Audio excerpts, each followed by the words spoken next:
Son las 7 en punto y en respeto a todos los que llegaron temprano, daremos inicio a este evento de pláticas sobre los aspectos importantes económicos desde 3 puntos de vista muy importantes. Pero quiero, a nombre de Centro Libanés, como presidente de la Asociación de Al-Muqasim y en representación de nuestras autoridades de Centro Libanés, Jorgito Serio, nuestro presidente de las asociaciones, muchas gracias a Lili, también a todos los integrantes de las diferentes asociaciones que también nos acompañan, y a todos ustedes les queremos dar la más cordial bienvenida a esta plática de asuntos fiscales, financieros y económicos. Yo para mí la considero como una plática antiestrés. Apenas vamos empezando, porque vamos a salir todos muy relajados. La verdad que sí. Pero les voy a decir por qué.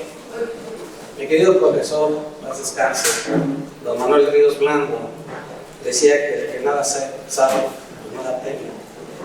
Entonces, por eso es que podemos salir todos tranquilos. Pero en realidad, ¿qué es lo que vamos a visualizar? Asuntos económicos. ¿Qué pasa? ¿Qué tanto nerviosismo hay? ¿Por qué nos ponemos nerviosos? Vamos a ver también algunos aspectos de los principales errores que cometemos nosotros al llenado de los CFDIs o de las facturas, como le llamábamos antes, y que eso trae como consecuencia realmente que tanto el SAT como las diferentes autoridades que se basan en el CFDI para efecto de fiscalización lo puedan hacer, recordando que quien fiscaliza es una máquina y no una persona. Entonces, ¿con qué fiscalizan? Con los datos que nosotros aportamos. De esa parte es como vamos a ver los principales pecados, como dice nuestro querido Héctor, los pecados que cometemos en el CFDI. Posteriormente vamos a ver también otro tema bastante interesante, regular, que está pasando ahorita, que son las restricciones temporales del uso de los certificados de CFDI, y que bueno, pues al no poder facturar realmente por las causas que nos van a platicar un poco más adelante, pues nos meten en problemas porque no teníamos la oportunidad de realizar las actividades económicas, y habría que ver qué magia hacemos o qué marometas damos para poder hacerlo. Hay una obligación que viene desde años atrás, y esta obligación es relacionada con los hidrocarburos. ¿Qué sería o por qué sería y por qué no le damos importancia a este tema?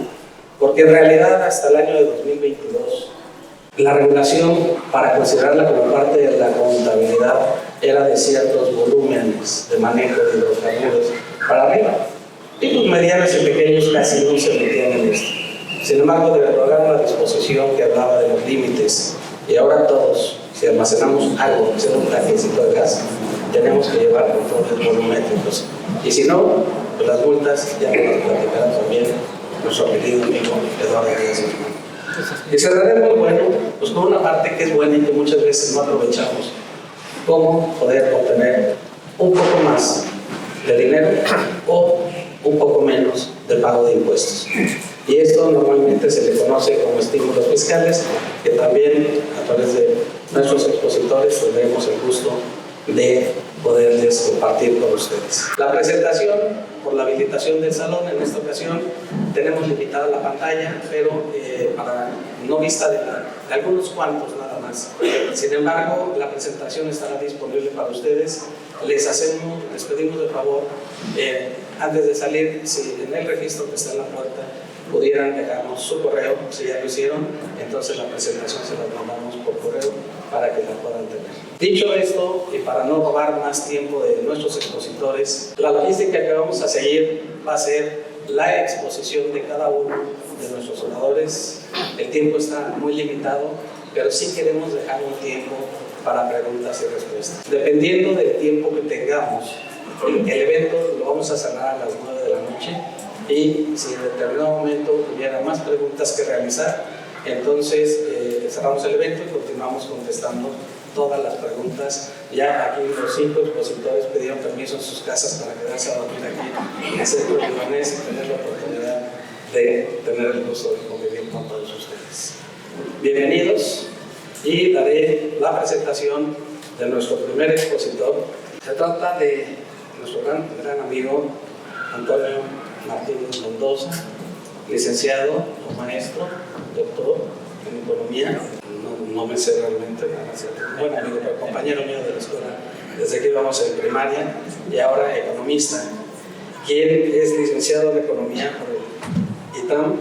Se desempeñó a lo largo de 32 años dentro del sector público en áreas administrativas en diversas dependencias del gobierno federal, tales como la Presidencia de la República, la Secretaría de Energía, Secretaría de Hacienda y Crédito Público, Servicio de Administración Tributaria, Secretaría de Seguridad Pública Federal, Instituto Federal Electoral, Instituto Mexicano del Seguro Social, Secretaría de Agricultura y Recursos Hidráulicos, ocupando cargos como jefe de la unidad administrativa, administrador central de recursos materiales, servicios generales y obra pública, director general de administración, director general adjunto, coordinador de administración de información de personal, entre otros cargos importantes que ocupó. Académicamente, algunos diplomados que ha tomado y cursado son Comunicación Gubernamental en el Instituto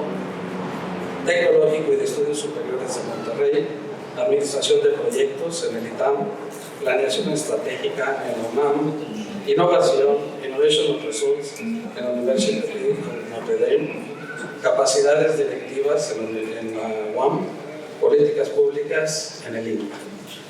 Ha impartido conferencias sobre perspectivas económicas de México y en el mundo. La plática de hoy será sobre la situación económica actual en México. Recibamos con un fuerte aplauso a Antonio Martínez.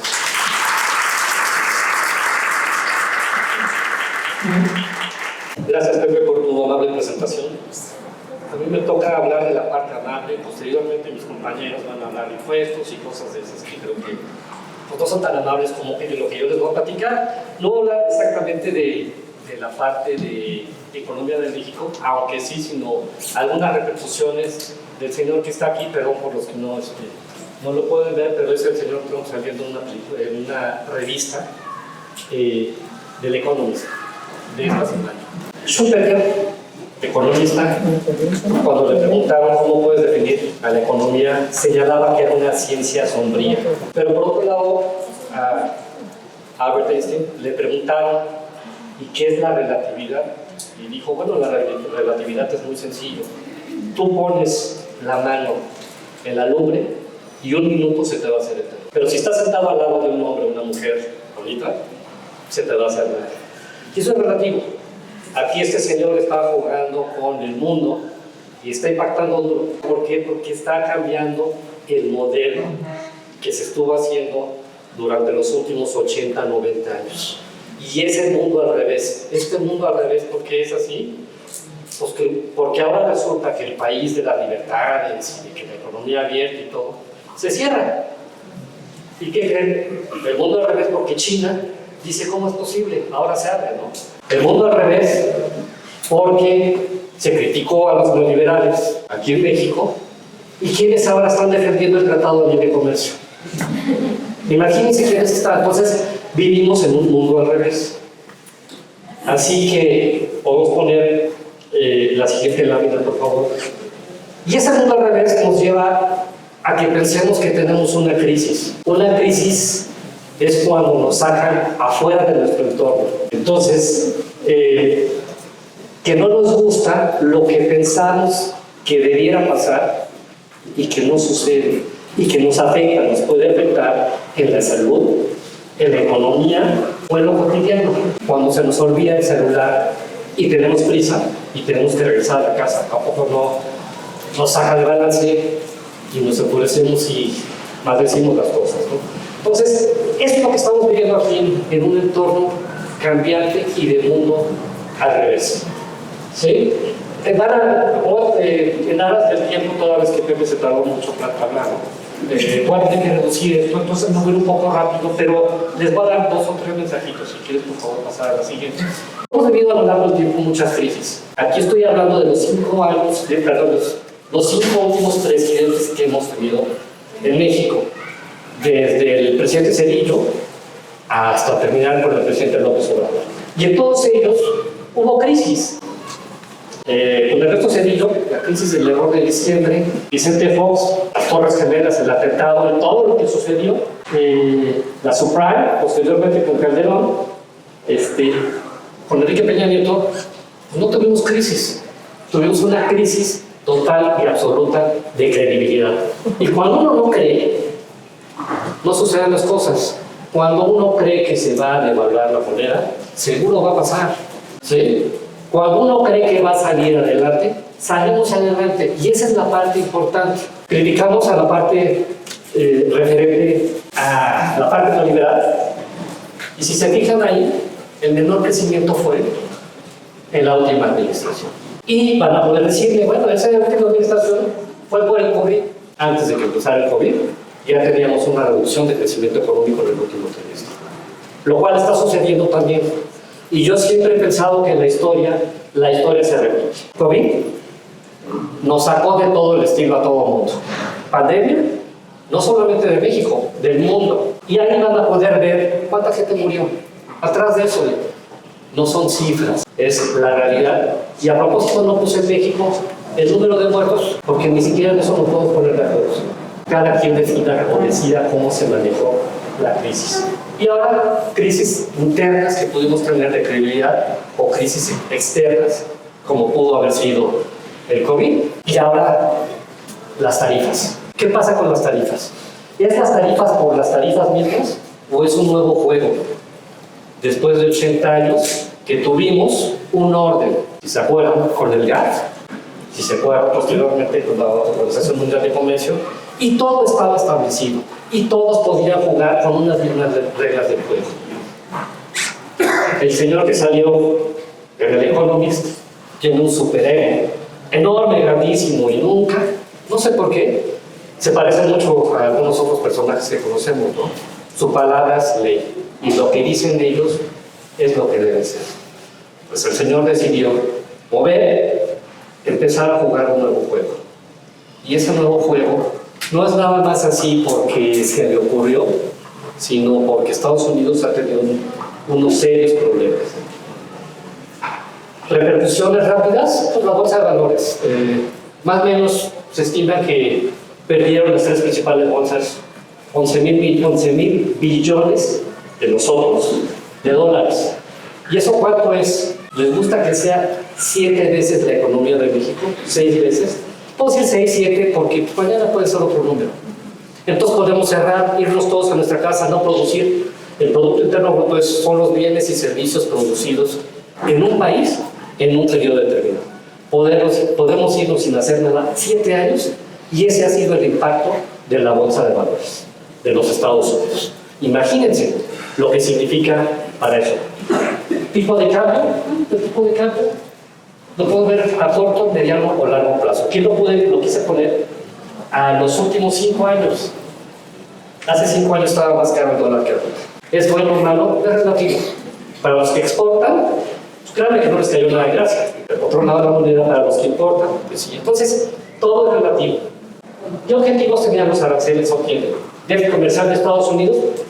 Sí, bajar el déficit. Pero se le olvida al presidente Trump decir que no pone la parte de servicios. Y el 70-80% del Producto Interno de Estados Unidos son servicios. Cuestiones de informática, de software, de ese tipo de cosas. Incrementar la producción industrial, o sea, quiere regresar a los 80s, 70s del siglo pasado. Si se fijan, se pueden acordar otros personajes, ¿no? Que se cumplan las reglas del tren. Luego no las hemos cumplido, tiene razón. Reducir la influencia de China. Atrás de todo esto, todo es un tema directamente con China. China está a punto de ser, para algunos ya lo es, la primera economía mundial, y la hegemonía, pues a nadie le gusta que se la quiten.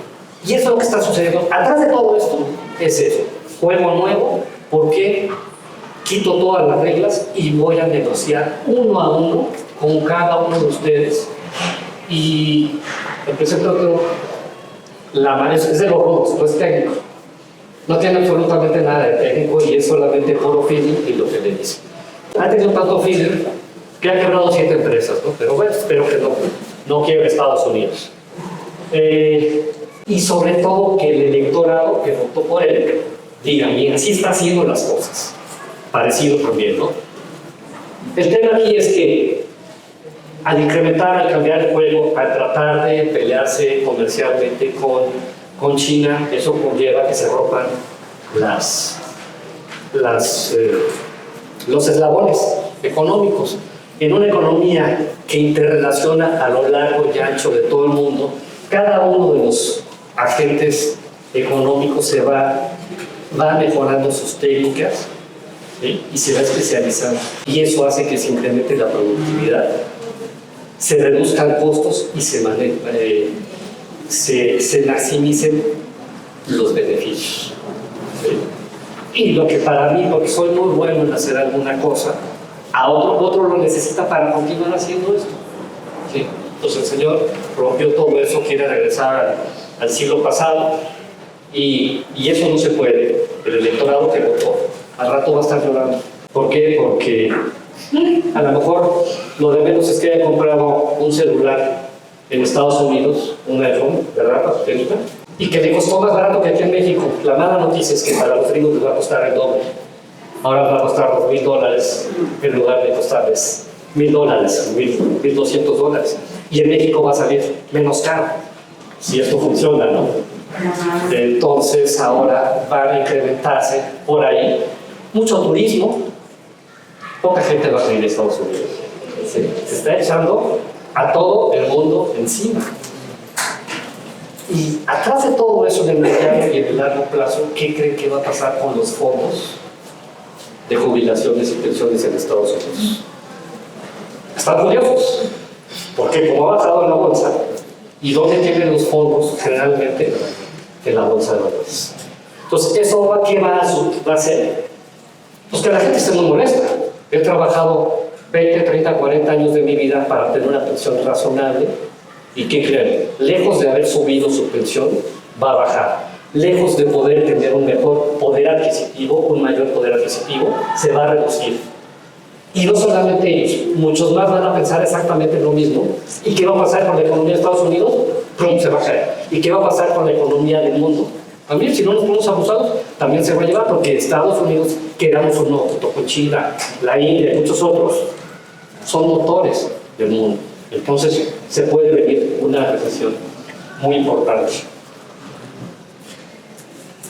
¿Qué tenemos a favor? México está pegadito a la economía más grande del mundo. Y tenemos un tratado de libre comercio que a lo mejor no nos cambian y ahora se va a negociar. Yo creo que es importante que se reduzcan los tiempos de negociación.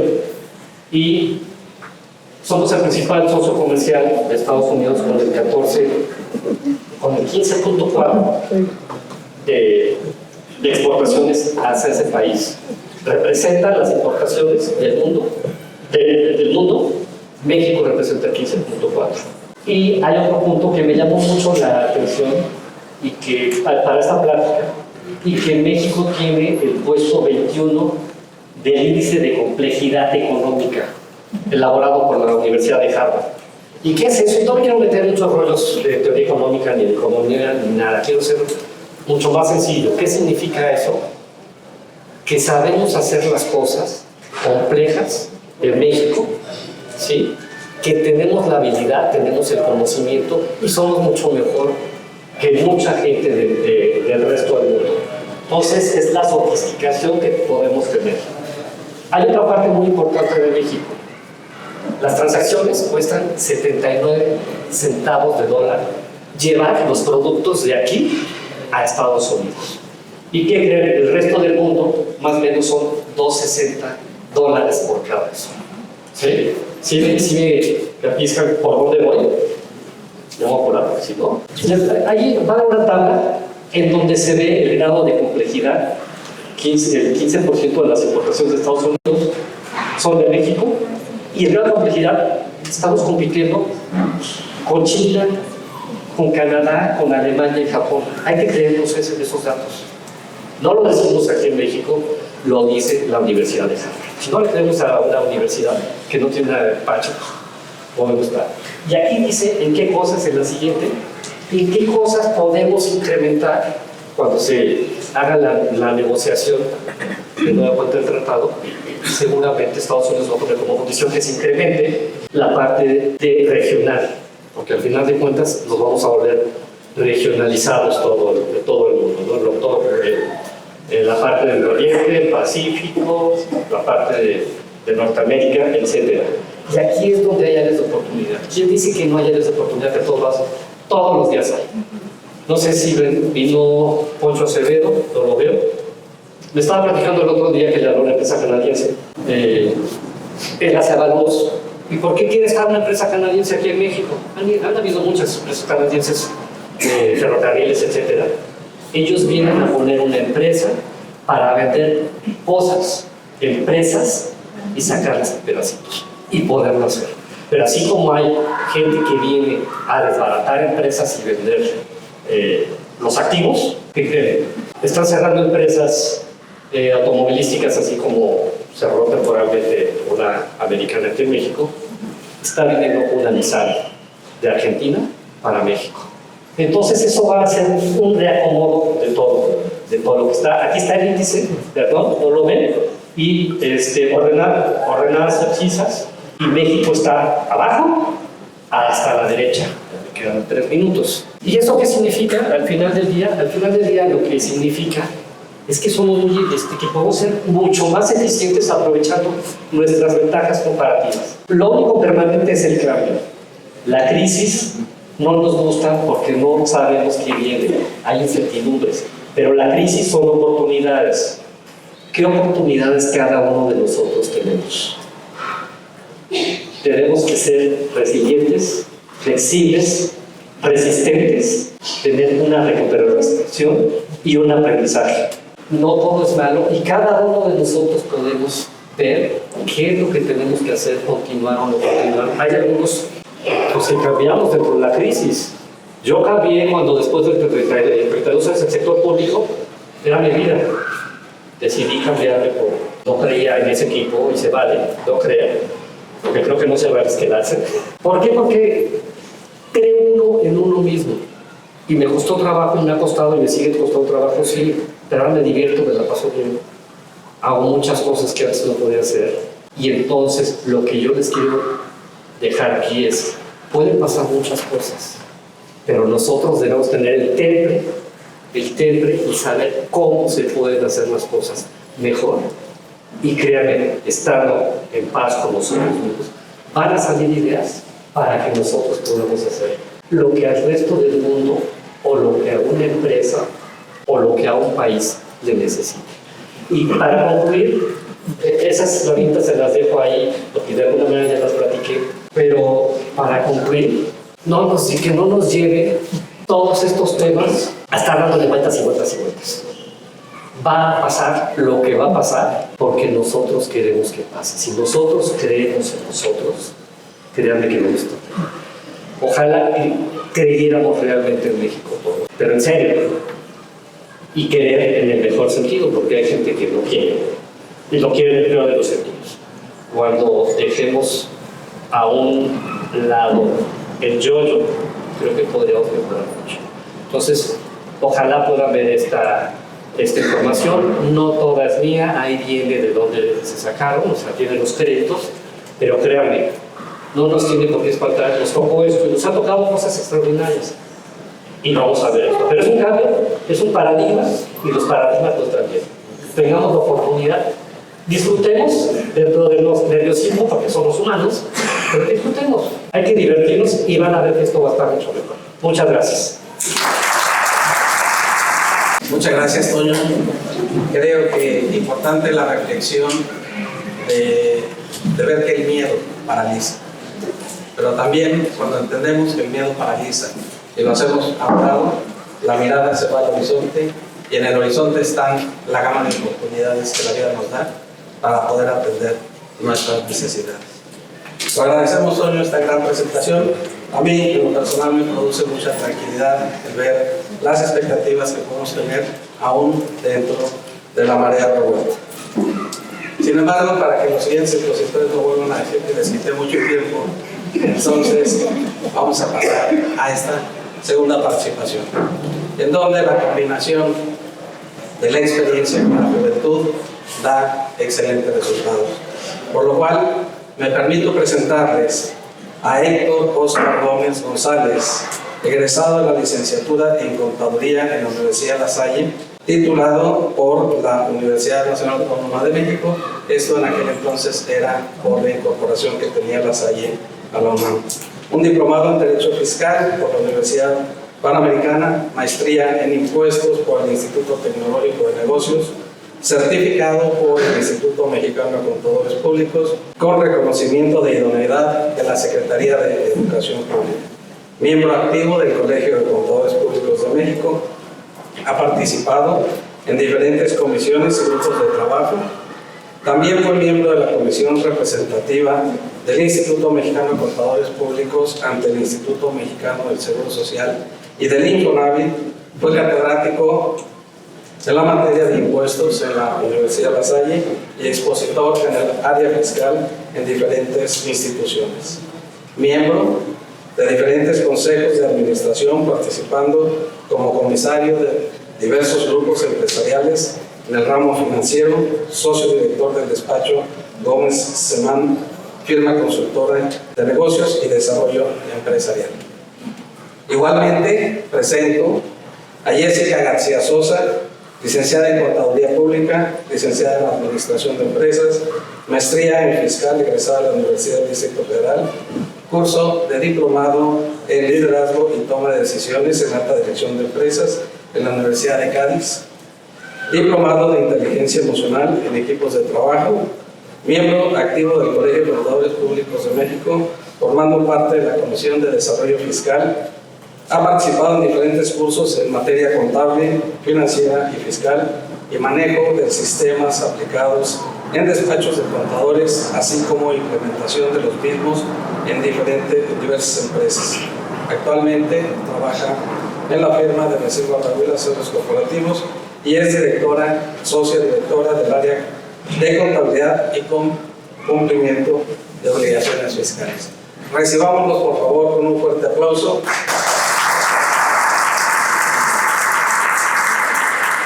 Quienes nos hablarán de los pecados empresariales en la emisión y recepción de comprobantes fiscales digitales CFDI.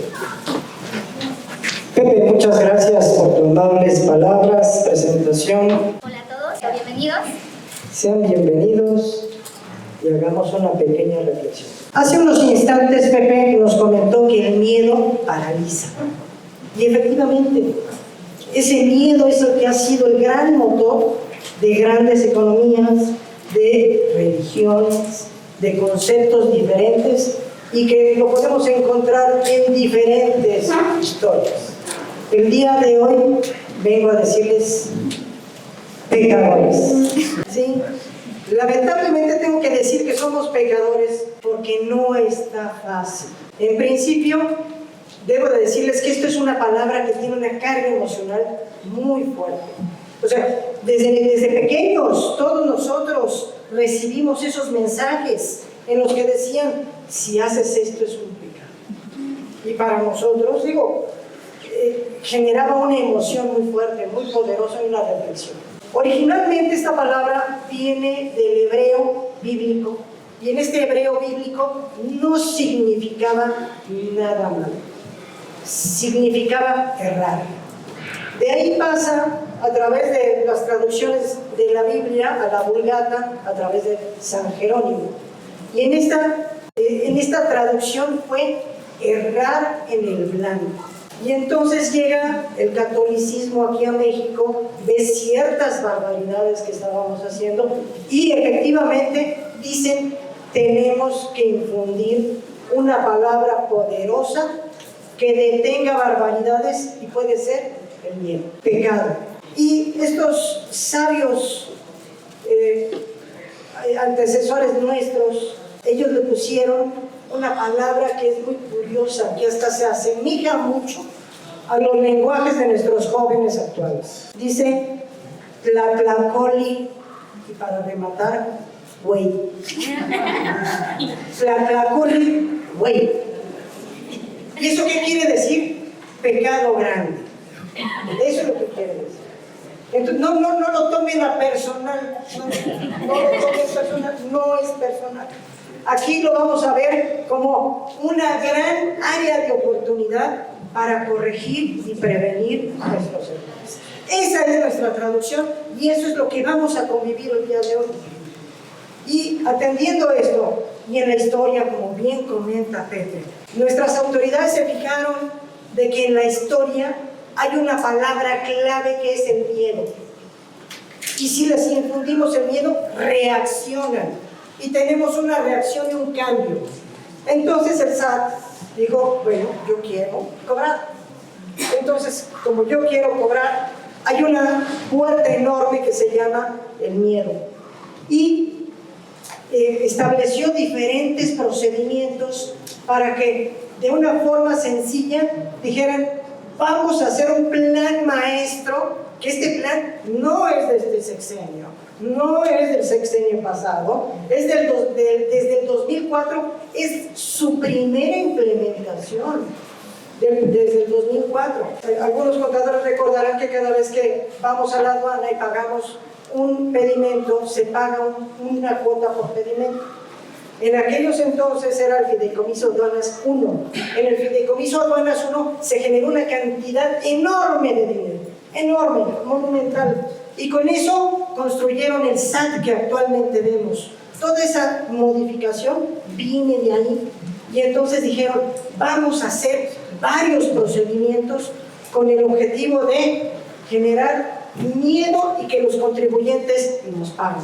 Ahora sí que ya se está haciendo algo personal. Todavía no lo es de esta manera. Y hay una evolución y dicen, vamos a establecer algo que le llamaron el comprobante fiscal digital y el buzón fiscal. Y en estos conceptos fincan toda una plataforma para poder narrarnos esto. Jessy, platícanos un poquito qué es este comprobante fiscal digital. Ok, pues prácticamente el CFDI, creo que todos hemos estado cerca de un CFDI. En cualquier prácticamente gasto que nosotros realicemos, si nosotros tenemos alguna actividad, ya emitimos como tal un CFDI. Y el CFDI prácticamente es el comprobante que me da y me dice exactamente qué operación realicé. ¿Para qué nos sirve? Prácticamente ahorita para decirle al SAT qué es lo que estamos haciendo. ¿Cómo nos está fiscalizando el SAT? A través de un CFDI. Entonces es la manera de acusarnos que estamos cometiendo pecados. Gracias, Jessy. Y estos CFDIs, en esta estrategia, dijeron, no nada más voy a fiscalizar, ahora sí que una operación, sino viene la operación del va y el viene. El va y el viene. ¿Dónde lo conocemos muy frecuentemente? En el tenis de mesa, el ping-pong. En el ping-pong, ahí va y luego viene. ¿Y qué dijeron? Vamos a establecer una estrategia bien simple. Voy a fincarle la obligación de revisar cada operación a la persona que reciba la bola. ¿Sí? Efectivamente. Entonces, hay un saque y la otra persona recibe la bola y esa persona que recibe la bola se convierte en un fiscalizador. Un fiscalizador que está vigilando cada momento, cada operación, porque esa persona va a sufrir un grave perjuicio si la operación está mal. Si la operación está mal, el perjudicado es el receptor del CFDI, esa persona que pretende deducir.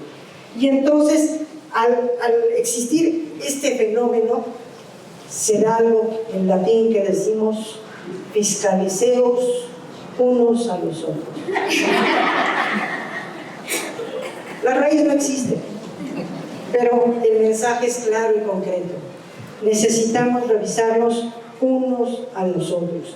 ¿Y qué hizo este CFDI? Jessy, platícanos, ¿qué logró este CFDI? Prácticamente, ahorita el SAT, ¿qué es lo que está haciendo? Recibe toda esta información. Tenemos que conocer que un CFDI no es solamente esa parte que conocemos hoy, que es el cuerpo en un PDF donde podemos ver los datos de un emisor, un receptor. Esa es prácticamente la información de quienes están jugando en esta operación.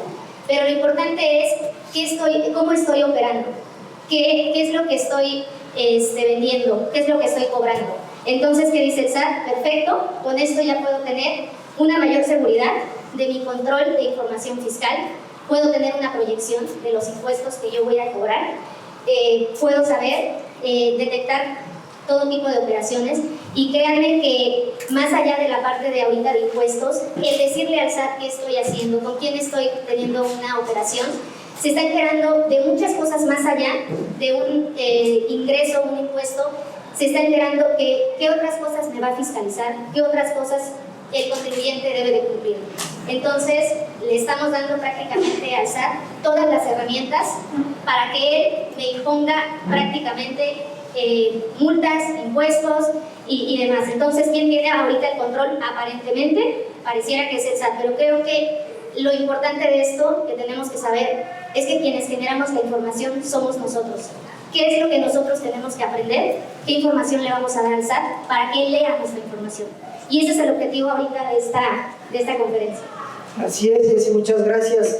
Y aquí tenemos que recordar lo que nos dijeron nuestras abuelitas. Nos decían, ahora sí que, dime con quién andas y te diré quién eres. Efectivamente, a través de este establecimiento de conceptos, en este pecado, dijeron, vamos a cerrar la puerta a todos aquellos individuos que vendan factura. Entonces, y así de simple, dime con quién andas y te diré con quién eres.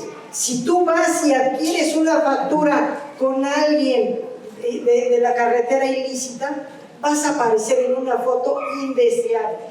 Y en esa foto indeseable se vuelve a este concepto que tenemos un problema en México y en el mundo de índices. Sí, de índices y acrónimos.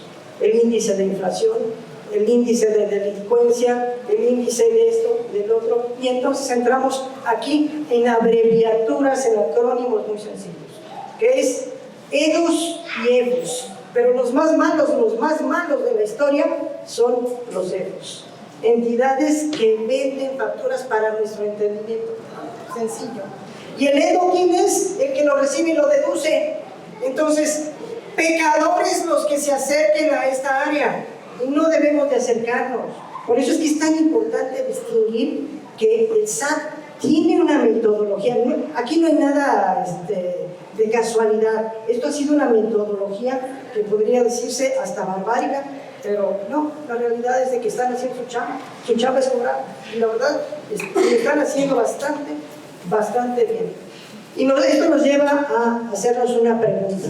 Y la pregunta es, ¿puedo evitar el pecado? Jessy, Por supuesto que sí. O sea, creo que todos aquí podemos evitarlo. ¿Cómo podemos evitarlo? Creo que tan sencillo como saber si voy a hacer un CFDI, ok, ¿a quién? O sea, tengo que conocer con quién voy a realizar la operación. Y yo creo que el año pasado por ahí hubo ese tema de que constantemente pedían constancia de situación fiscal. Si nosotros queríamos que nos dieran una factura, por favor, o sea, mándame tu constancia de situación fiscal. ¿Por qué? Porque querían saber con quién tenían la relación. ¿Por qué? Porque el SAT ya me estaba pidiendo, como bien lo decíamos, nosotros somos los encargados de fiscalizarnos unos a los otros. Entonces, tengo que asegurarme de contar con toda la información necesaria para yo poder emitir un CFDI. ¿Y cuáles son? Identificar a nuestro proveedor, que la información que contenga el CFDI sea la correcta, que diga exactamente lo que yo estoy comprando. Y a veces ahí, y ahorita lo vamos a ver más adelante, nos encontramos como contadores con una barbaridad de errores en que resulta que lo que yo compré no tiene nada que ver con lo que estoy leyendo en el CFDI. Y tiene un trasfondo muy grande el que no revisemos los CFDIs. Entonces, el régimen fiscal del receptor. Y aquí este tema es muy importante. ¿Por qué? Porque si yo no tengo el régimen correcto, no hay manera de obtener un CFDI. Hoy cada vez la base de datos del SAT está más actualizada, quiere saber más de la información que se está generando. Entonces, ¿qué sucede? Que si el régimen fiscal no es el correcto, no hay manera en la que nosotros podamos obtener un CFDI. Entonces, ahí viene un poquito por qué la importancia de una constancia de situación fiscal. El código postal. Anteriormente, el código postal, el domicilio era lo que teníamos que poner completamente. Ahorita se ha resumido únicamente al código postal. El uso del CFDI. Esto también es muy importante revisarlo porque pareciera que el uso del CFDI todo lo mandan al gasto en general, es la más común, o por definir. Sin embargo, ¿qué sucede? Que a veces nosotros tenemos diferentes régimen fiscal y resulta que tengo sueldos y salarios, resulta que tengo actividad empresarial y tengo dividendos. Y entonces, ¿qué uso le voy a dar a ese CFDI? ¿Para qué? ¿Para cuál de todas mis actividades voy a utilizar ese CFDI? Y entonces aquí nosotros tenemos que llamarle al contador porque es el que sabe, eso es lo que a nosotros nos pasa. Entonces tenemos que aprender para qué vamos a usar este CFDI. Método de pago, siendo que hay dos opciones y es el PUE y el PPD. Y y me voy a detener un poco o mucho en porque este es el principal causante de muchos dolores de cabeza, tanto para los contribuyentes como para contadores. Porque ya no existe una hora específica para que el SAT me diga que yo tengo diferencias. Y quizás ni siquiera hemos sido conscientes de por qué llegan estas diferencias. Y muchas de estas diferencias llegan por este punto, porque a veces no hemos analizado que el PUE tiene un significado para el tema de acumulación de ingresos y el pago del impuesto, especialmente el IVA, para efectos de ISR, cuando se tiene la actividad a flujo y se tiene que pagar el ISR, pues también nos afectará. ¿Pero qué significa el PUE? El PUE significa que si yo emito un comprobante en este mes, le estoy diciendo al SAT, ya lo cobré. Por lo cual el SAT dice, en mi proyecto de impuestos, esos ingresos y ese IVA, voy a obtener un impuesto. ¿Y qué sucede? Que me equivoqué y no me percaté de que ese CFDI realmente no lo cobré o al final del día no me lo pagaron y resulta que ya no lo cancelé, ya no hice nada y cuando el contador me mande mis impuestos le voy a decir no, yo no tengo por qué pagar eso. La realidad es que sí, porque el CFDI está diciendo que se cobró en ese mes. ¿Qué significa el PPD? La oportunidad de decirle al SAT, espérame tantito, no me cobres hasta que efectivamente yo lo haya cobrado. Sin embargo, el PPD tiene también su característica principal, que es un complemento de pago. Es decir, yo tengo que verificar que efectivamente la persona a la que le pagué me emita un comprobante de pago y con eso yo puedo hacer acreditable ese impuesto, acreditable la deducción. Entonces, la realidad es de que ¿cuántas veces nos detenemos a llevar un control de todos estos CFDIs? La realidad es de que cuando nosotros hacemos una revisión de todo el año, realmente es muchísima la información que no se lleva un seguimiento desde la parte de la operación. Entonces, del lado del contador, pues nosotros tenemos que hacer esta parte de controles. Pero aquí lo importante es que el trabajo lo hagamos entre ambas partes. Y esa es la importancia de saber el trasfondo de lo que es un PUE y un PPD. Adicional, si nosotros no contamos con complementos de pago, la ley es clara y dice no es deducible ese CFDI.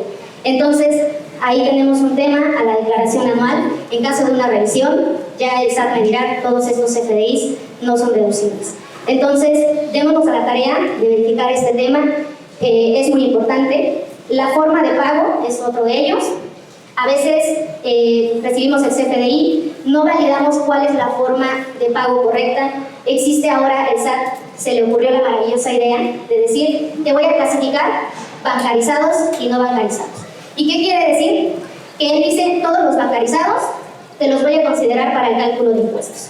Porque tienen que saber que hoy el SAT ya nos ayudó un poquito y dice, te voy a llenar las declaraciones para que tú ya nada más le des clic y la mandes.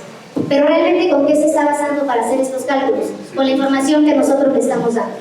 Entonces, si nosotros no revisamos la forma de pago, ¿qué sucede? Si por error de dedo, literal, que a veces tenemos que por hacer el CFDI rápido, no nos damos cuenta que le estamos poniendo compensación y llevamos todo el año haciendo operaciones con ese proveedor, ¿qué sucede? Que no lo va a considerar el SAT como un CFDI acreditable para efectos de ciertos impuestos. Entonces, ahí es muy importante que revisemos esta forma de pago. El tipo de comprobante, a veces, y me ha pasado, de verdad, si ustedes supieran cuántas veces al consultar CFDIs nos hemos dado muchas sorpresas de encontrar tipos de comprobante que el cliente me asegura que sí se lo hicieron y resulta que se lo hicieron de una forma incorrecta en el tipo de comprobante. Clave de producto. Es muy común que nosotros no tengamos control. Es cierto que la base de datos del SAT, por el tema de claves de producto, es inmensa, pero hay una que siempre encuentra, no existe en el catálogo. Y esa la encuentran todos. Entonces, es muy importante que la clave de producto vaya en relación primero con mi actividad y que tenga relación con lo que yo estoy comprando o estoy solicitando el servicio. Expresión de impuestos, esto también es un tema. Normalmente no tenemos el cuidado de fijarnos que nos estén calculando los impuestos de forma correcta. Entonces ahí, sé que este es un tema más complejo, pero pueden acercarse con su contador y pueden decirle, oye, ¿cuáles son las tasas que me corresponden o que le corresponden al que me está emitiendo el CFDI? Errores en la fecha de emisión de CFDI.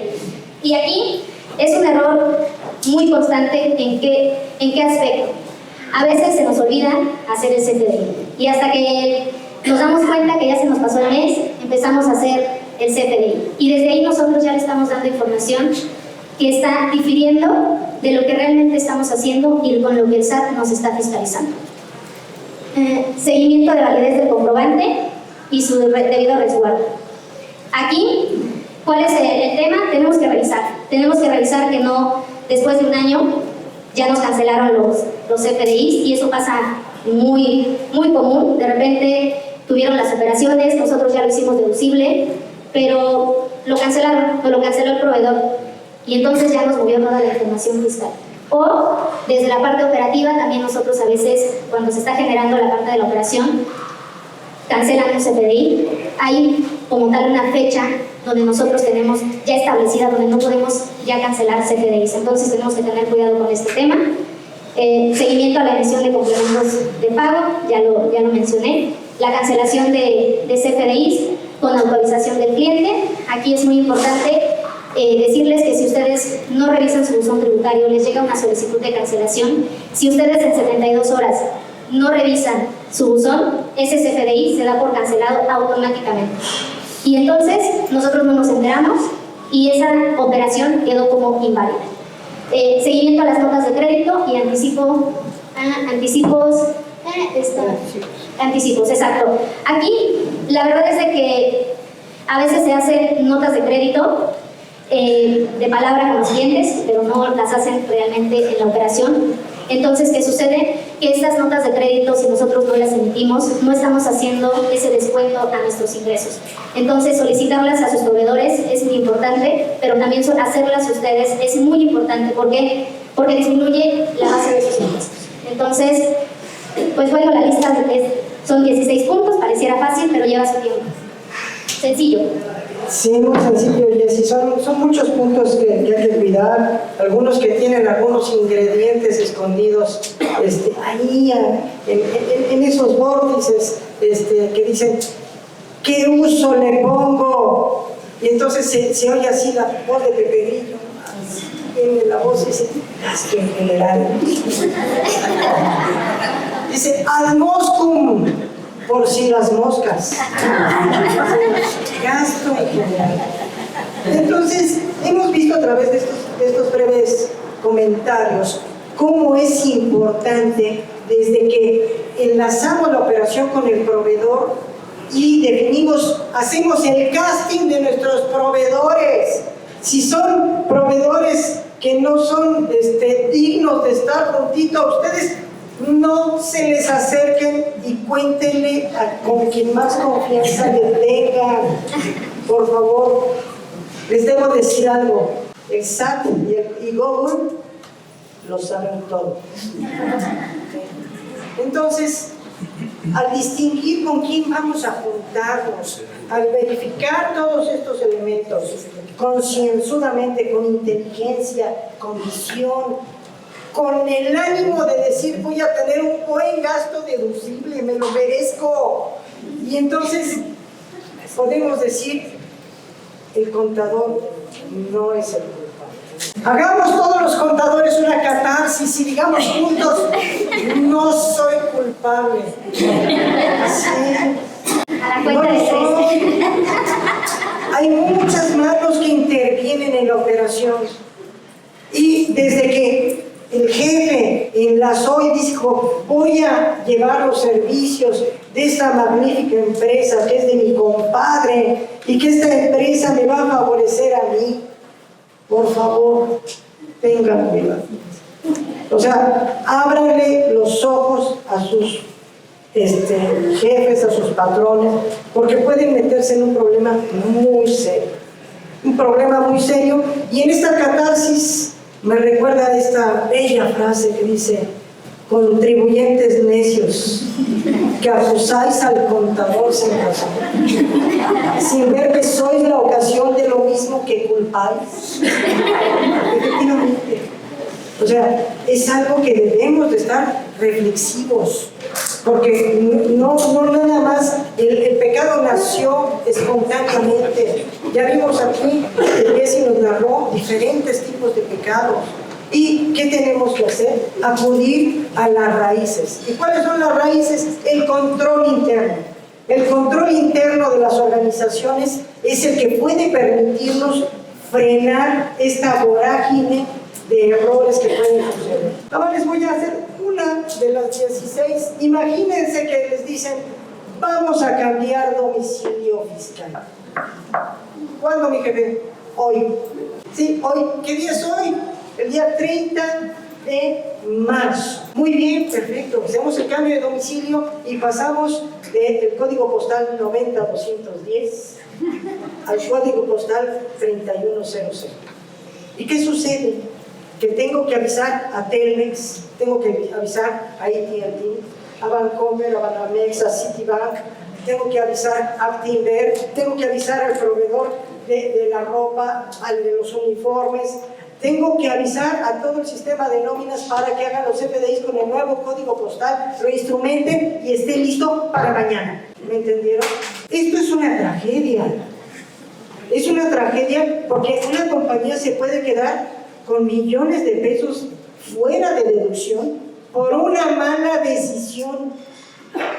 Entonces, yo quiero que el día que salgan de aquí, cuando salgan, se llevan esa reflexión. No vayan cabizbajos, no vayan tristes, vayan motivados, diciendo, yo puedo ser mejor, yo voy a ser el motor de transformar a mi empresa.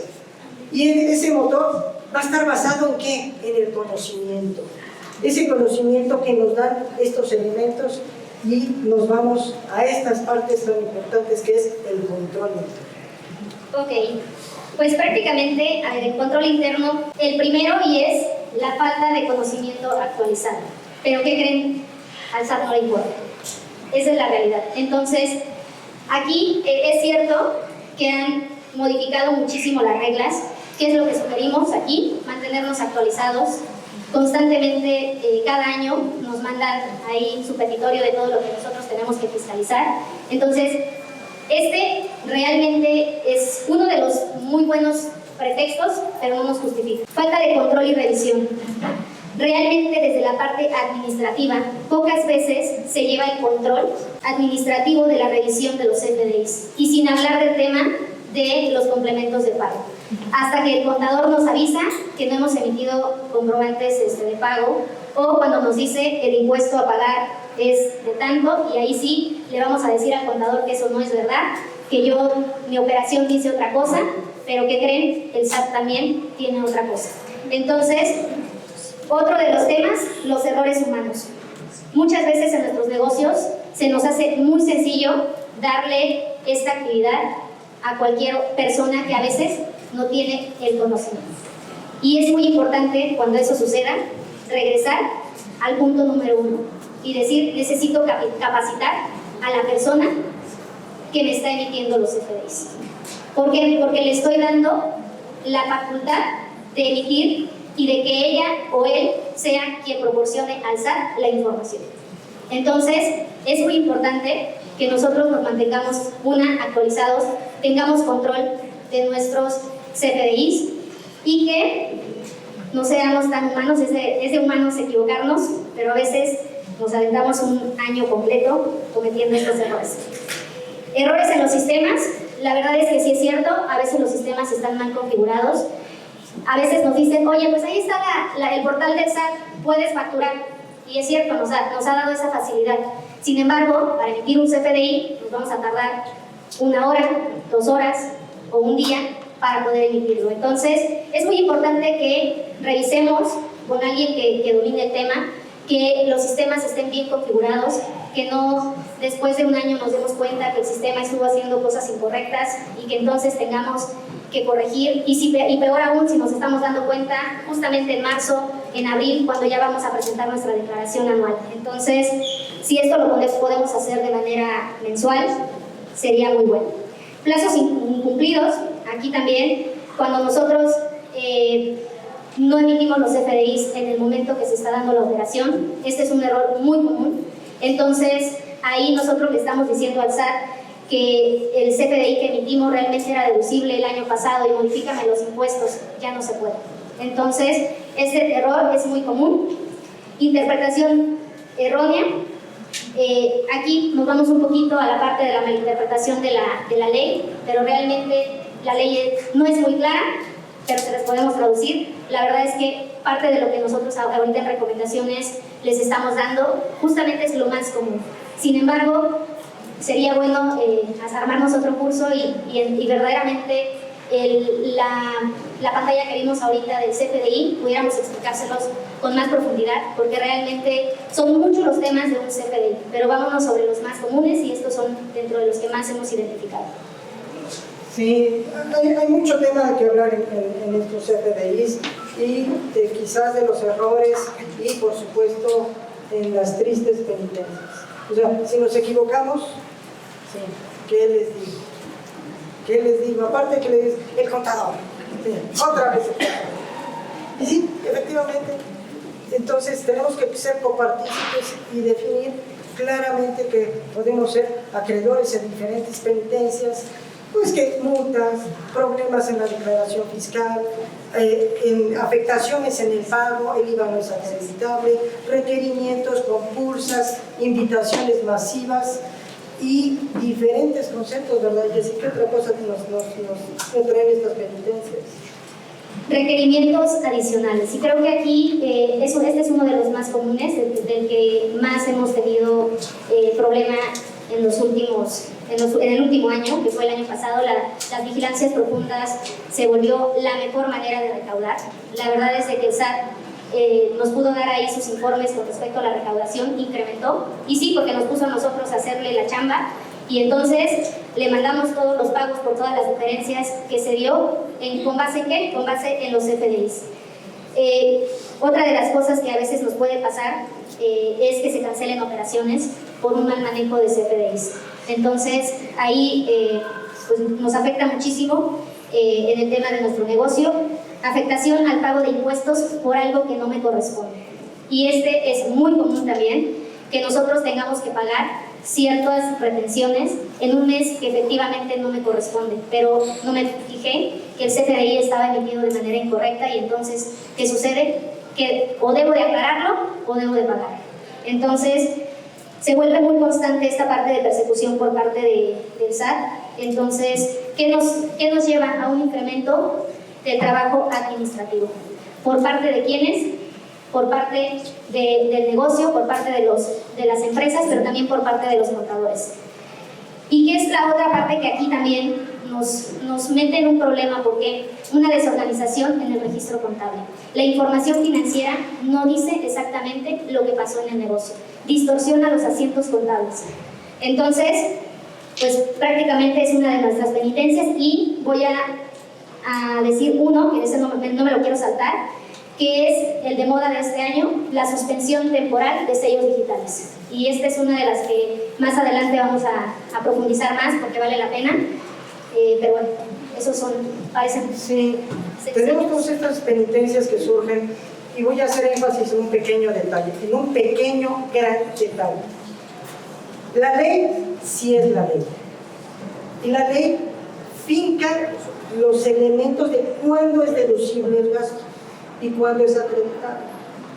Y lo dice claramente la ley, es acreditable cuando se pague. Y aquí lo que les estamos diciendo Jesse y yo, les estamos diciendo que es acreditable cuando lo diga el CFDI. ¿Y qué pasa? Tenemos un divorcio entre el fondo y la forma.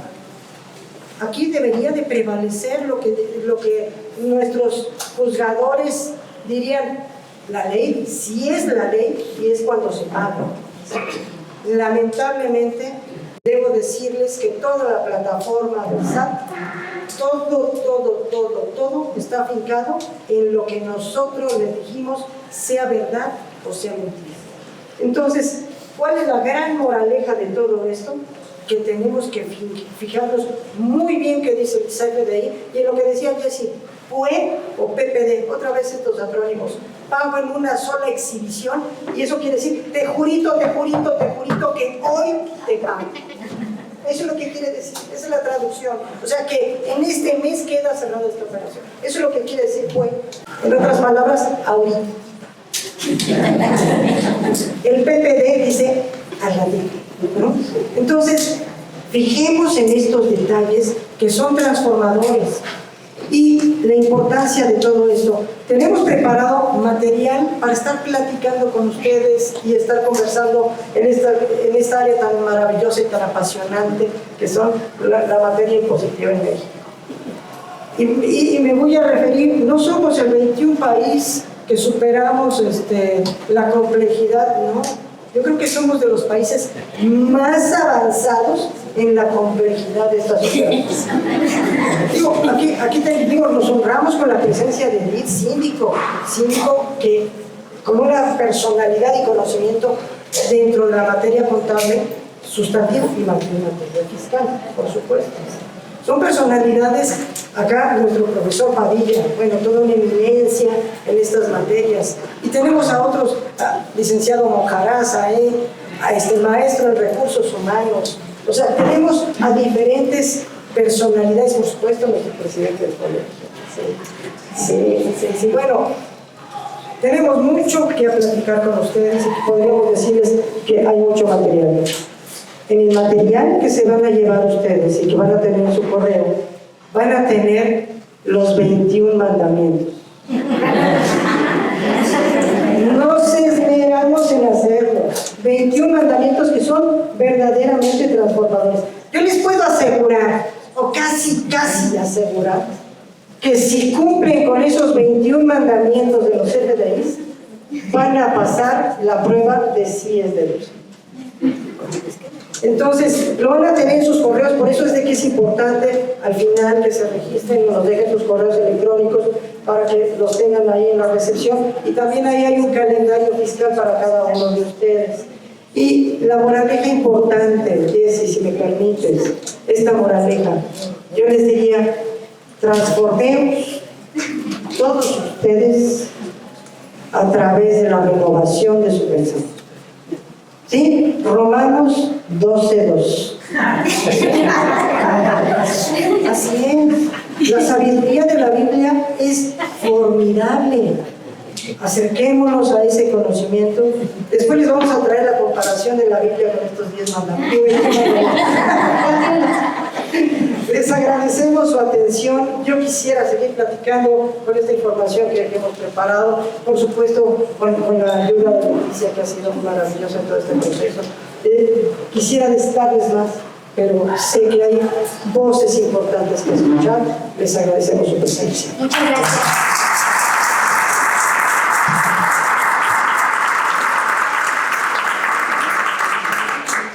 Muchísimas gracias a Héctor, a Jessy. Una gran lección. Y yo me quedo con una reflexión. Antes de 2014, nosotros íbamos 2 años adelante del SAT. Hoy, el SAT va 1 mes adelante de nosotros, pero con la información que nosotros le proporcionamos. Si no cumplimos estos mandamientos y la revisión de los trabajos que hacemos en nuestras empresas, entonces estamos condenados al purgatorio o al infierno. A la redención. Sí podemos redimir. Bueno, pues muchísimas gracias. Y así como lo dijeron, vendría la consecuencia de los malos manejos de los CFDIs y de la mala forma de declarar en los impuestos. Y si recuerdan, a los que podían ver la pantalla, el último sello era la restricción temporal de los sellos digitales. Es decir, nos quitan la posibilidad de facturar para poder llevar a cabo nuestras operaciones. Y es algo sumamente agresivo para cualquier empresario de no poder facturar porque paralizan la empresa. Y para ello, bueno, Alejandro Becerril Shadi es licenciado en Derecho por la Universidad Panamericana, cuenta con un estudio posgrado en Fiscalidad Internacional, Derecho Fiscal y Amparo, Planeación Fiscal en The New York University, la Universidad Panamericana y el Instituto Tecnológico Autónomo de México, respectivamente. Es miembro activo de la Comisión de Auditoría Fiscal del Colegio de Contadores Públicos, expositor de diferentes conferencias en materia fiscal en el Colegio de Contadores Públicos de México, y también aquí en Centro Libanés hemos gozado de su presencia como expositor. Adicionalmente, ha sido profesor adjunto en la materia de amparo en la Universidad Panamericana y fue candidato suplente para la Diputación Local por el Distrito 12 de la Ciudad de México en el proceso electoral 2024. Su área de práctica profesional, dentro de otros servicios, la asesoría preventiva y la defensa del contribuyente, tanto personas físicas como morales, siendo socio director del área fiscal también de la firma de BBVA. Con ustedes, por favor, recibamos con un fuerte aplauso a Alejandro para que nos hable de la restricción temporal de los certificados de los sellos digitales para las empresas. Muchas gracias, buenas noches a todos.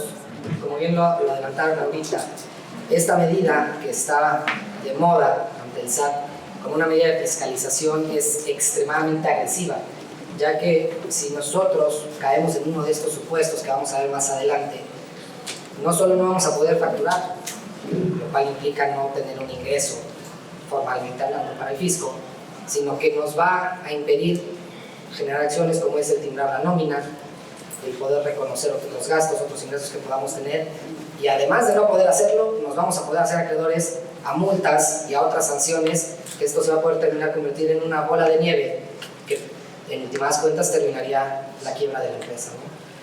Este listado de causales que podemos ver es un listado frágil, y lo defino como frágil porque van a ver que no se requiere ser el gran defraudador fiscal para caer en estas causales y que nos restrinjan la posibilidad de facturar, ¿no?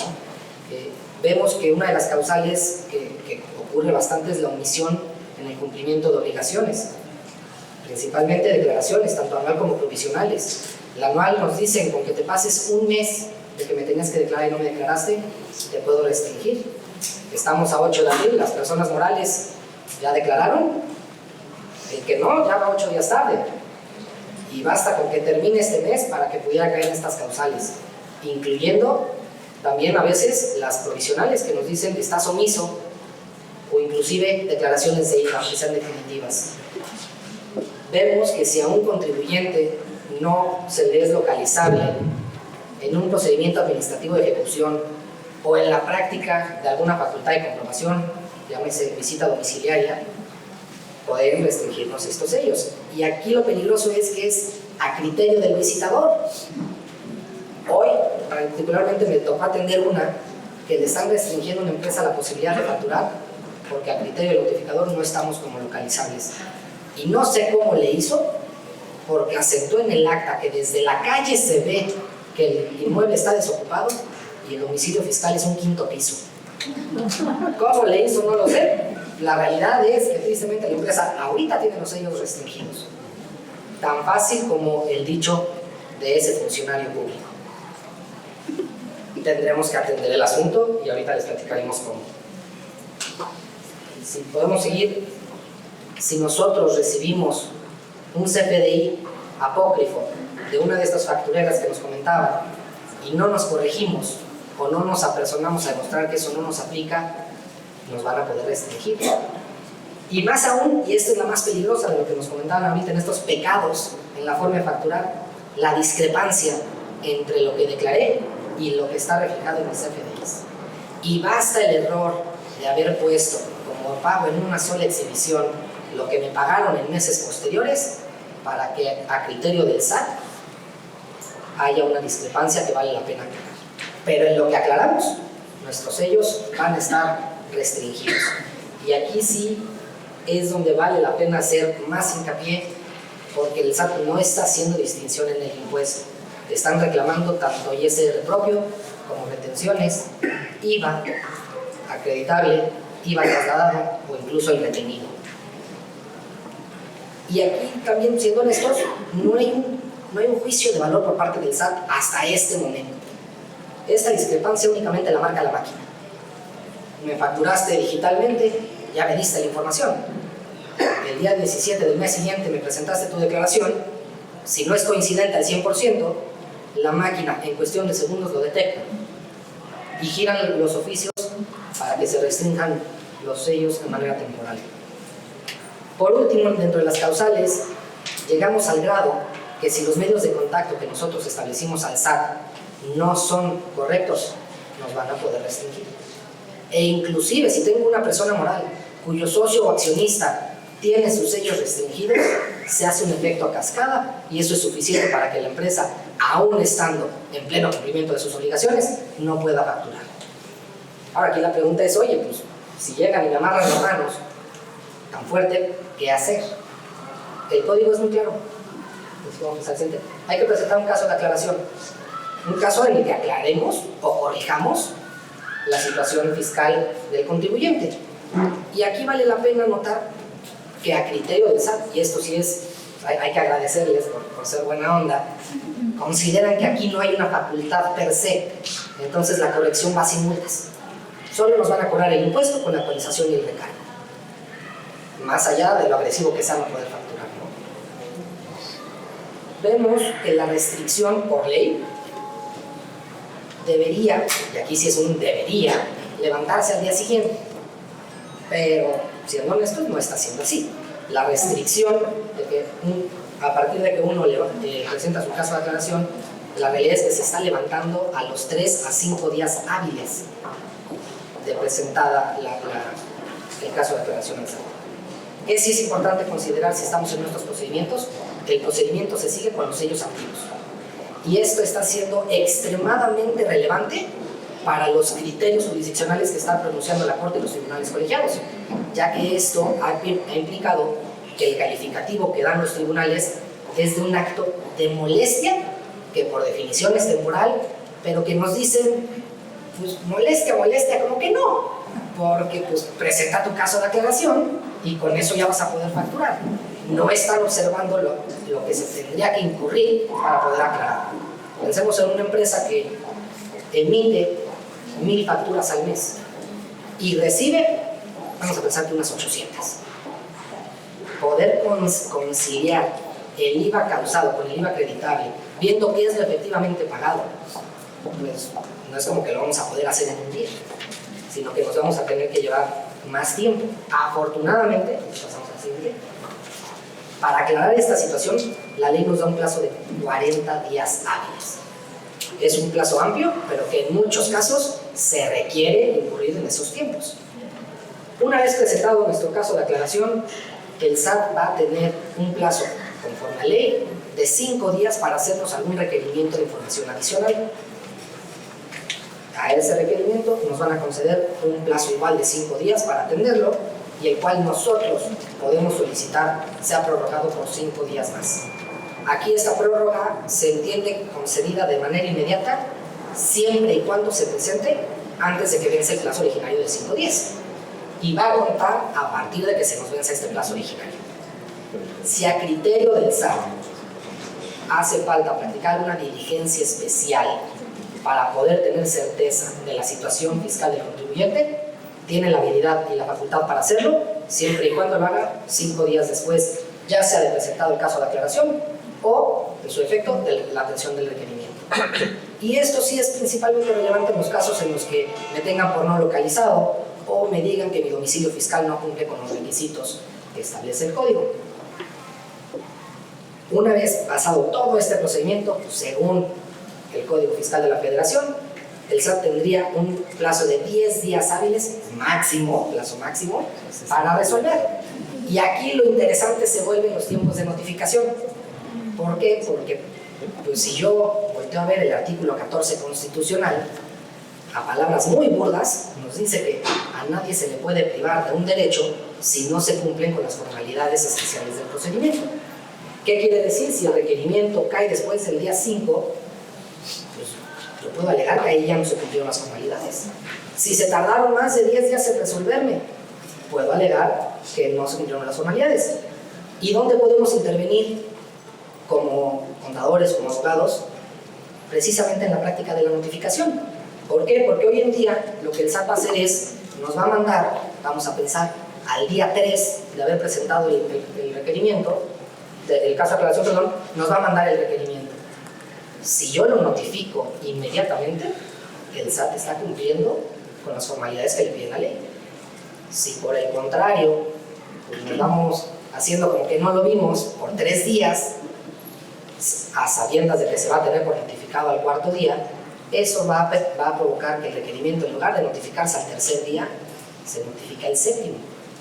Entonces nosotros mismos podemos, estando conscientes del procedimiento y de las formalidades que esto implica, sembrar vicios para que en caso de que haya algún resultado desfavorable en el total del procedimiento, tengamos elementos de defensa para acudir a los tribunales. La verdad es que mucho tenemos que recorrer hoy en día con los tribunales, y más como pudiera terminar quedando el Poder Judicial de la Federación, como para que nosotros mismos nos metamos el pie. Entonces, muy importante tener esta conciencia para que a la hora de que haya algún requerimiento o algún acto de molestia, nosotros mismos midamos los tiempos y las notificaciones. Ahora, este procedimiento solo puede acabar en una de dos. Y esta una de dos es que el contribuyente tenga los sellos activos o tenga los sellos cancelados de manera definitiva. Les voy a adelantar, para tener los sellos activos solo hay un escenario, que es que yo haya corregido mi situación o haya aclarado a criterio del SAT la situación fiscal del contribuyente. Si por el contrario no presenté el caso de aclaración en el plazo de 40 días o me formularon un requerimiento y no lo atendí, o simple y llanamente de la información y pruebas que presenté no acredito tener la razón o haberme corregido, me van a restringir, pero ahora es de manera definitiva. Y para que la empresa pueda volver a facturar, ahí sí ya no hay vuelta de hoja, más que corrígete y solicita unos nuevos. ¿Por qué? Porque hoy en día nos hemos dado cuenta que el criterio del SAT es: te voy a escuchar una vez, estoy dispuesto a escucharte una vez. Si no me convences, ya voy a fijar mi criterio, y ese criterio es prácticamente inamovible, salvo que en tribunales ganes el asunto. Entonces, midamos bien nuestros tiros, midamos bien la información que le estamos dando, ¿no? Midamos bien qué facturamos, cómo lo facturamos y qué declaramos. Recordemos, como nos dijeron hace un momento, el SAT nos fiscaliza con la información que uno mismo les da. Finalmente, traemos unos criterios que han salido tanto de la Corte como de tribunales colegiados, que por la importancia del tema creo que vale la pena tomar, ¿no? Y los primeros dos criterios son en materia de suspensión. La suspensión en este caso, que sería: oye, no puedo facturar, diles que lo que se resuelve este asunto me dejen facturar. Y tenemos un criterio a favor, que desafortunadamente todavía no es obligatorio, porque todavía no es jurisprudencia, que nos dice que si acreditamos haber presentado el caso de aclaración, en un juicio nos podrían conceder la suspensión de manera provisional. Desafortunadamente tenemos una jurisprudencia que dice que si ya me cancelaron en definitiva los sellos digitales, no procede la suspensión. Y entonces todo lo que se lleve el juicio y el tiempo que eso tarde, vamos a estar con los sellos cancelados, y un juicio, para darnos una idea de esta naturaleza, se llevará bajita la mano unos 6, 8 meses o más. ¿Qué empresa va a aguantar 6 o 8 meses sin facturar? Estamos condenando a la empresa. Los siguientes criterios ya son sustanciales, ya son del fondo.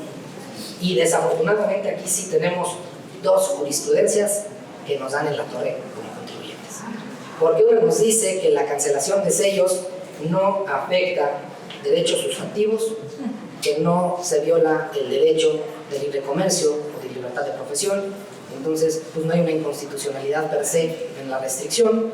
La otra nos dice que este acto de molestia, tan pequeñito como lo pintan, no se rige por el principio de audiencia previa. ¿Qué implica esto? Que aquí sí uno es culpable hasta que aclare su inocencia. Aquí, si no me vas a escuchar antes de castigarme, y ya es una jurisprudencia, tenemos que estar muy a las vivas, porque entonces ahora sí es chamba de nosotros defendernos. Finalmente, nada más tenemos otros dos criterios, jurisprudencias, de los diversos argumentos que se han planteado, en el cual por ahí se dijo, oye, pues es una multa y una sanción excesiva, ¿no? Porque puede que haya un error que no sea mío, por el cual tú me vas a castigar. Puede ser que un socio tenga los sellos cancelados, pero yo soy cumplido y me vas a cancelar los sellos a mí. Pero desafortunadamente el criterio fue desfavorable, diciendo que como bien la cancelación de sellos, según la Corte, no es una sanción particular, no se puede calificar como una sanción excesiva. Así como de ilógico suena, desafortunadamente es una jurisprudencia. Ahora, no todo es malo, debemos decir, estamos hablando aquí que no hay que tener miedo, ¿no? ¿Qué sí les puedo decir como abogado? Muchas veces más vale un mal arreglo que un buen pleito. Y les puedo decir que en estos procedimientos, que ya nos han tocado ver varios, la regla general es que hay mejores resultados atendiendo el asunto en sede administrativa, o sea, ante el SAT. Recordando lo que les dije, el SAT nos va a escuchar una vez. Después de eso fija su criterio y los tribunales no están dando de su parte. Entonces, armemos bien nuestra información y seamos cuidadosos de qué le decimos al SAT. Si ya nos restringieron, vale más presentar ese caso de aclaración que irnos directo al pleito. Yo les agradezco mucho su atención. Si hay alguna pregunta, con todo gusto al final la vamos a tener. Muchas gracias, Ale. Yo sé que esta fue la parte estresante, pero siempre ante toda parte estresante existe algo de relajación. Sé, querido Héctor, que no está muy bien visto tener la casa grande y la casa chica. Pero yo creo que en este caso sí se justifica y quizá tener una empresa por ahí que salvaguarde la posibilidad de facturar en caso de controversia, poder no detener las operaciones de la empresa. Creo que hay mucho que está en función de criterios y a veces el criterio de la autoridad es cumplir simplemente con un proceso sin afectar o sin importar más bien el impacto que pueda tener. Pero bueno, eso ya queda en reflexión de cada uno de ustedes y no puedo dejar de apurarme en hacer nuestra siguiente presentación a un gran amigo que, aunque van a escuchar, es abogado de profesión y es contador de corazón. Y lo digo con conocimiento de causa porque ha sido la persona que he escuchado explicar con mayor claridad lo que es un dictamen fiscal y el por qué el mal uso del dictamen fiscal por algunos contadores nos ha llevado a tanto cambio en estas reformas fiscales. Eduardo Enrique Díaz Guzmán, licenciado en Derecho por la Facultad de Derecho de la Universidad Nacional Autónoma de México, graduado el 10 de noviembre de 1970, bajo la tesis intitulada Algunas consideraciones fiscales sobre la nueva Ley Federal de Trabajo. Experiencia profesional: desde estudiante atendió la asesoría y defensa a contribuyentes como abogado independiente, como miembro de Basham, Rein y Correa, de 1968 a 1969. Krill Abogados, 1987 a 1991, Gosler Navarro Ceniceros y compañía, de 1970 a 1983, KPMG de 1995 al año 2000 y BDO de 2005 a 2010. En el sector gubernamental desempeñó los cargos de Administrador Especial Jurídico de Ingresos de la Subsecretaría de Ingresos de la Secretaría de Hacienda y Crédito Público de 1991 a 1994. Administrador General de Grandes Contribuyentes 2000 a 2003. Administrador Central, fíjense, de Planeación y Programación de fiscalización de la Administración General de Grandes Contribuyentes al servicio del Servicio de Administración Tributaria de 2013 a 2018. Este periodo, aparte de haber sido programador de fiscalización, conoce todos los pecados de lo que nos han estado. Déjenme decirles y algo más. Pero aparte, vean el periodo 2013 a 2018, cuando se desarrolló toda la parte electrónica del SAT. Y en esta parte la participación de Eduardo me consta que fue sumamente activa en cuanto a su conocimiento y experiencia. Actividades docentes, cursos de Código Fiscal de la Federación, en posgrado de la Universidad Iberoamericana en Saltillo, Coahuila, aquí en México, y de la Universidad Anáhuac en la Ciudad de México y en Oaxaca, Oaxaca. Agrupaciones profesionales de 1990 a 2013, integrante de la Comisión Fiscal del Instituto Mexicano de Contadores Públicos. De 2014 a la fecha, integrante de la Comisión Representativa ante las Autoridades de Fiscalización ante el SAT del mismo Instituto Mexicano de Contadores Públicos. Desde el año de 1995 a la fecha, miembro del número de la Academia Mexicana de Derecho Fiscal. Conferencista en temas de materia de derecho fiscal en el Instituto Mexicano de Contadores Públicos, en varios de sus colegios de contadores federados, a diversas instituciones y agrupaciones profesionales de empresas y personas. Para ello, Eduardo, el día de hoy nos tocará un tema que no le hemos puesto mucha atención, pero es muy importante, y esto es los controles volumétricos desde el punto de vista de un factor como parte de la contabilidad de la empresa. Recibamos, por favor, a Eduardo.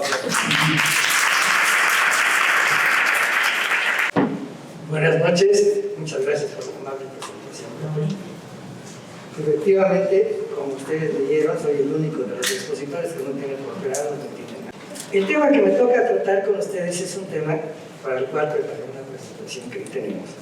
Pero el tiempo que tengo es corto y además considero que no tiene caso leer exposiciones fiscales, sino hablar de puntos específicos. Voy a tratar de ser lo más breve para respetar los tiempos y para tratar de transmitir a ustedes la inquietud que esto trae. En el 2018 se reforma el Código Fiscal para obligar a los contribuyentes que utilicen petrolíferos o hidrocarburos en determinadas condiciones y características a llevar controles volumétricos y reportar al SAT mensualmente los consumos que tienen. El origen de esta disposición es muy clara. El huachicol que se acabó el sexenio pasado y que ahora aparecen buques, pero es una cosa.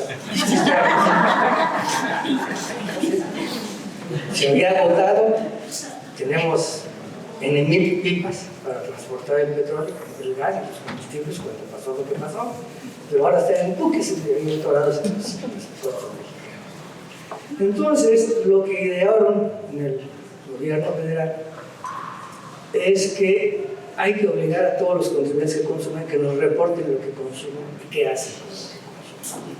Y entonces reforman el Código Fiscal y muy importante, y esto se lo aprendí a los contadores públicos, que forma parte de la contabilidad. Y entonces viene el problema más grande. Los que dictaminan, muchos, no digo que todos, se les olvida porque dicen hidrocarburos que tiene que ver con la contabilidad. ¿No han leído el artículo 29 del Código Fiscal?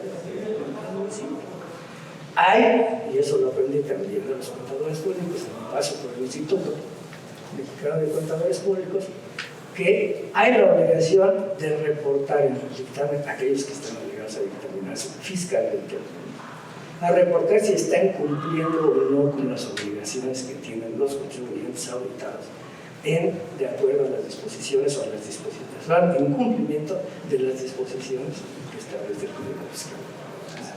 ¿De dónde resulta? Que si no se hace el reporte, no se lleva el control de los reportes volumétricos como establece el Código Fiscal de la Federación, y el dictaminador, no lo voy a decir aquí en voz alta porque si no se va a poner a los contadores públicos, es un chismoso. Tiene que decirlo porque si no lo dice, entonces le puede conceder, le puede provocar que lo sancionen o hasta le pueden suspender la provisión para fines fiscales del Estado. Entonces, yo nada más quiero comentarles a ustedes que esta disposición en el 2018 su objetivo es perseguir el huachicol, y desde 2018 al 19 las reglas estaban establecidas en la miscelánea que hoy siguen ahí, pero obligaban a que se utilizaran los servicios de empresas autorizadas o ocultadas por el SAT y reguladas por el SAT, lo cual nunca les funcionó muy bien. Y por eso a partir de 2022 es cuando realmente parece ser que empieza la obligación, que estaba desde el 18. Se reforma el código para decir que ya lo puede hacer con cualquiera que reúna determinadas características que están establecidas en las reglas misceláneas y que omiten por función en razón del tiempo. Cuando entra entre 2018 y 2019, la disposición obliga determinados tipos de consumo a los que almacenen, voy a leerlo rápido. Personas físicas o morales que almacenen petrolíferos para usos propios al amparo de un permiso de la Comisión Reguladora de Energía, siempre que consuman un volumen mayor o igual a 75.714 litros mensuales de petrolíferos al año, o que almacenen gas natural para usos propios en instalaciones fijas para la recepción de gas. Fíjense que decían 2018 y 2019 almacenen gas natural. Petrolíferos en general todos, pero hablamos de gas natural. De 2020 a 2022 se cambia la regulación y se dice que almacenen gas natural para usos propios en instalaciones fijas para la recepción. El gas natural, por lo general, y esto me refiero, que ya voy a pasar a gas general, porque es realmente el tema que mucho más específico. Yo no almaceno gas natural, me llega por un ducto, lo consumo y se acaba. Entonces, de acuerdo a las reglas, en 2018 y 2019, si solo lo recibía, no tendría por qué considerar obligado, porque no lo almacena. Ya de 20 a 22 dice que tengan instalaciones fijas para su recepción, pero un poquito todavía lo ligaba como almacenaje. A partir de 2023 ya lo dice de otra manera: cuenten con instalaciones fijas para la recepción de gas natural para autoconsumo, y ya especifica que lo dispuesto en esta fracción no incluye usuarios residenciales de gas. En este año entra una nueva modificación que aquí sí ya viene muy clara la intención. Personas físicas o morales, voy a leer toda la regla, que almacenen o utilicen para usos propios o autoconsumo petrolíferos o gas natural derivado de su actividad bajo los siguientes supuestos: al amparo de un permiso de importación, un permiso de la Comisión Reguladora de Energía o de un permiso de importación de la Secretaría de Energía, que no cuenten con un permiso de la Comisión Reguladora de Energía o de un permiso de importación y que manejen un volumen mayor o igual a 75.714 litros mensuales al año de petrolíferos, que cuenten con instalaciones fijas para la recepción de gas natural para autoconsumo, aunque no cuenten con un permiso para ello, siempre que su consumo anual sea superior a 5.000 gigajoules. Y aclara, lo señalado en esta fracción no incluye a usuarios residenciales de gas natural y gas licuado de petróleo. Ya no establece límites, ya no establece. No importa si tengo o no un gas un depósito para almacenar el gas, ya estoy obligado desde este año sin duda. Ya estaba desde el 24, desde el 22 y 23 y 24, pero ahora está ante la ley. Entonces es importante que tengamos en cuenta que no cumplir con esto tiene sanciones económicas muy fuertes. Y es importante considerar que a partir de este mes, del mes pasado, a partir del mes pasado de este año, se ampliaron las facultades de las administraciones locales de recaudación, ahora se llaman desconcentradas, de las desconcentradas de recaudación, para revisar el cumplimiento de esta obligación. Es decir, el SAT esto lo tenía exclusivamente en una dirección, en una administración general de hidrocarburos. Ahora lo tiene todas las administraciones de recaudación. Y entonces es evidente que la intención del SAT es vigilar el cumplimiento. Porque aunque el huachicol esté eliminado, aunque no existe en los buques, lo quieren seguir investigando. Porque se da nada más para evitar que se propague la situación en esos casos. Entonces, yo quiero decirles, ese es el objetivo de esta plática muy breve, que debemos de pensar que tenemos que cumplir cuando tengamos el consumo que se establece en la luz que se lee. Esto lo hemos interpretado, y aunque no todos estarán de acuerdo o estén de acuerdo, que es para cualquiera que consuma gas natural que no sea para uso residencial o doméstico. Si nosotros en un restaurante, por ejemplo, tenemos un consumo de gas natural que supera esto, estamos obligados. Si lo utilizamos para nuestros consumos industriales y solo lo recibimos y lo reciclamos a las diversas áreas de operación del sistema, también tenemos que reportarlo. Se tiene que hacer un reporte diario que además debe de determinar el tipo de gas, etcétera, de acuerdo a ciertas reglas que están publicadas en la regla miscelánea, y su incumplimiento, repito, causa sanciones muy graves y eventualmente, yo creo, no sé si estemos de acuerdo con el colega abogado. No, mañana. Está escondido, ven acá. Creo que él estará de acuerdo conmigo en que creo que también existe la posibilidad de la suspensión de sello digital por no cumplir con esa obligación. Entonces, pues ya estamos en el mismo terror que teníamos para que lo sepan. Quiero comentarles además que si bien la aclaración que les he dicho que se hizo en la miscelánea para aclarar lo de gas natural, aunque no sea relacionado, que es lo que dice el Código Fiscal, hubo quienes promovieron amparo. Y a la fecha, por lo menos en mi caso, yo no conozco, lo he revisado con cuidado y a la fecha no conozco una sola sentencia que diga si es o no inconstitucional el que haya incluido en el SAT, en las reglas misceláneas, una disposición que no se contempla en el Código Fiscal. Pero lo que sí existió es una jurisprudencia que ya se dijo, que hace referencia precisamente a este tema y dice: suspensión en amparo indirecto, los datos están en la presentación que vamos a tener. Suspensión en amparo directo no procede respecto de la aplicación de la fracción sexta de la regla 2.162 de la resolución miscelánea fiscal para 2023, que obliga a las personas que almacenen petrolíferos por usos propios o instalaciones fijas para la extracción de gas natural para autoconsumo a llevar controles. Esta jurisprudencia dice que si ustedes se amparan porque dicen que no está en la ley, está bien, ampárense, pero no les van a dar la suspensión. Entonces, se amparan y tienen que cumplir. Ese es el. ¿Por qué no han emitido una resolución al amparo? No lo sé, pero les voy a leer, les voy a tomar un par de minutos. Les voy a leer los extractos de la ejecutoria para que vean por qué yo creo que nunca van a ganar eso. La quejosa indicó que en el Código Tributario no se contempla la actividad de contar con instalaciones fijas para la producción de gas natural para autoconsumo, sino hasta la publicación de la regla miscelánea. Aunque no está prevista en el catálogo del artículo 28, fracción primera, sino en la regla tal, que repito, al tratarse esta última de una disposición real, le resulta obligatorio. Es el análisis de los fines de la regla que dice la jurisprudencia.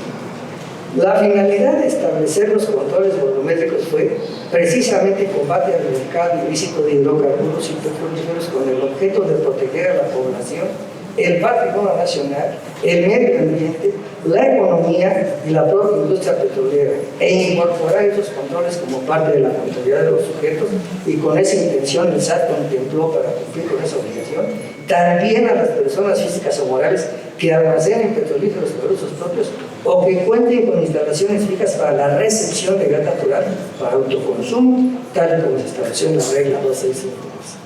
Esos son los fines de la resolución miscelánea según la jurisprudencia.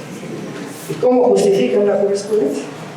La regla citada tiene como finalidad regular la actividad de las personas físicas o morales que almacenen petrolíferos para usos propios o que cuenten con instalaciones fijas para la recepción de gas natural para autoconsumo, quienes deben contar con los equipos y programas informáticos para llevar controles volumétricos para los efectos del artículo 18 del Código. Debido a que estos controles tienen como fin evitar la realización de ilícitos e incorporar elementos a la contabilidad de los contribuyentes, no procede la medida cautelar, porque la sociedad, esta es la resolución que yo creo que debiera entenderse como se va a resolver el amparo, porque la sociedad está interesada en que prevalezcan los beneficios que se obtienen con esa disposición. Esto es, tanto cumplir con los requisitos fiscales como consumir el combate del mercado ilícito que necesita. Entonces, como decía Héctor, fiscalicémonos todos, y si no nos fiscalizamos, pues ya sabemos. Muchas gracias, les agradezco. ¿Qué les puedo yo decir de hidrocarburos? Por culpa de los huachicoles, estamos metidos en esta serie de problemas. Pero tampoco podemos estar como el avestruz, que esconde la cabeza y deja la parte más sensible al aire. Si conocemos las disposiciones fiscales, la realidad es que el riesgo lo corremos nosotros. Considero yo que la seguridad jurídica está en nuestra cholita. El criterio de las autoridades se vuelve a veces subjetivo y si no ponemos atención a lo que nosotros estamos haciendo, entonces el problema principal va a quedar basado en las manos de la autoridad.